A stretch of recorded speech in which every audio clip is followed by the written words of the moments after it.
Hi welcome to my channel Sreeja Nellore అమ్మాయి.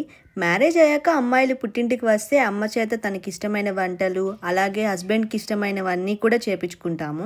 అలా ఈరోజు మా అమ్మ మా హస్బెండ్కి ఇష్టమైన వడియాలు పెడుతుంది. ఎందుకంటే బెంగళూరుకి వెళ్ళేటప్పుడు తీసుకొని వెళ్దామని. వడియాలు ఎలా చేయాలో ఈ వీడియోలో చూసేయండి.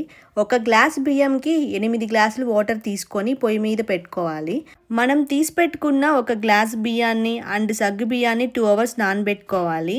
మనం నానబెట్టిన బియ్యం ఉన్నాయి కదా, అవి మిక్సీ పట్టుకొని పక్కన పెట్టుకున్న తర్వాత మనం వేడి చేసుకోవడానికి వాటర్ పెట్టుకున్నాం కదా, 8 గ్లాసులు వాటర్. అవి బాగా వేడెక్కాక మనం నానబెట్టుకున్న సగ్గు బియ్యాన్ని వేసి బాగా కలుపుకోవాలి. ఇలా సగ్గు బియ్యం అంతా కరిగాక మనం మిక్సీ పట్టుకున్న బియ్యం ఉంది కదా, దాన్ని వేసుకొని బాగా కలుపుకోవాలి. ఉండలు లేకుండా ఇలా బాగా మిక్స్ చేసుకోవాలి. ఇలా నిమ్మకాయ పిండుకోవడం వల్ల వడియాలు అనేవి బాగా తెల్లగా వస్తాయి అన్నమాట. తర్వాత కొంచెం సరిపడినంత సాల్ట్ వేసుకోవాలి. ఇంకా వడియాల్లో ఈ పచ్చిమిర్చి జీలకర్ర కూడా యాడ్ చేస్తారు. ఇలా కొన్ని పచ్చిమిర్చిలు అండ్ జీలకర్ర తీసుకొని బాగా మిక్సీ పట్టుకొని ఇలా ఈ పిండిలో వేసుకొని బాగా మిక్స్ చేసుకోవాలి. తర్వాత వడియాలు పెట్టుకోవడానికి ఇలాగా మా అమ్మ మంచం మీద కవర్స్ వేసి పెట్టుందనమాట. ఇంకా ఫైనల్గా వడియాల పిండి అయితే రెడీ అయిపోయింది.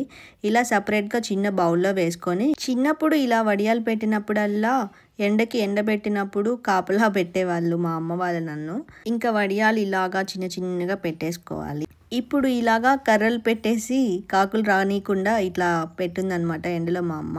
ఈ వీడియో నచ్చితే like and subscribe my channel. ఇవి బాగా ఎండాక మనం కొంచెం వాటర్ చల్లుకొని తీసేస్తాం అనమాట.